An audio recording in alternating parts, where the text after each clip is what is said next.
جہالت سب سے بڑی دشمن ہے. اور جہالت یاد رکھیں لا علمی کا نام نہیں ہے. جہالت لیک آف نالج کو نہیں کہتے. لا علمی لیک آف نالج ہے, جہالت اس کو نہیں کہتے. جہالت مطلب ہے حقیقت کے خلاف ذہن بن جائے, اس کو جہالت کہتے ہیں. اگینسٹ ٹروتھ خیال جازم پختہ ہو جائے, اگینسٹ ٹروتھ, وہ جہالت ہے. تو جہالت تو لا علمی سے بھی بدتر شے ہے. ہماری سوسائٹی آدھی لا علمی کے اندھیرے میں ڈوبی ہوئی, آدھی جہالت کے علم میں اندھیرے میں ڈوبی ہے. یعنی حق کے خلاف ذہن پختہ ہو جائے, ذہن کی اس کیفیت کو, اس تصور کو جہالت کہتے ہیں.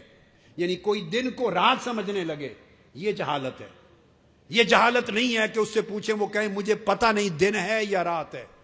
اس کو جہالت نہیں کہیں گے کہ مجھے پتہ نہیں دن ہے یا رات ہے, پانی گرم ہے یا ٹھنڈا ہے, میٹھا ہے یا کڑوا ہے, مجھے پتہ نہیں. یہ جو پتہ نہیں ہے یہ لا علمی کہلاتی ہے, یہ جہالت نہیں ہے. جہالت اس سٹیٹ آف مائنڈ کو کہتے ہیں جہاں کوئی دن کو رات سمجھنے لگے اور جم جائے, کہے نہیں یہ رات ہے, رات ہی مانوں گا, وہ جہالت ہے. قوم ایک شخص کرپٹ ہو, بددیانت ہو, خائن ہو, ظلم کرنے والا ہو اور لوگ اس کو اچھا سمجھنے لگے, یہ جہالت ہے. یہ جہالت نہیں ہے کہ پتہ نہیں اچھا ہے کوئی شخص یا برا ہے, یہ جہالت نہیں ہے. رات کو دن سمجھے, دن کو رات سمجھے, دس از اسٹیٹ آف اگنورینس, اس کو جہالت کہتے ہیں. اور اگر کوئی اس سے نکل آئے تو تردد میں آ جائے, if he is confused, تردد میں آ جائے.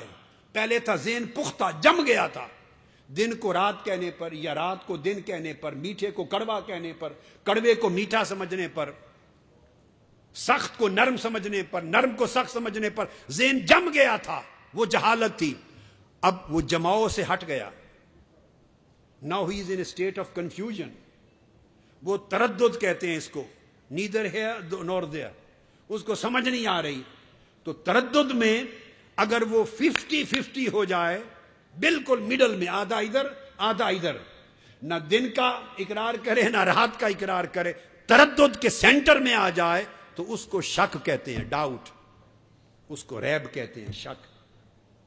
اور اگر وہ ٹورڈز ریالٹی بڑھ جائے, ٹورڈز ریالٹی بڑھ جائے تو اس کو ظن کہتے ہیں, ٹورڈز رائٹ.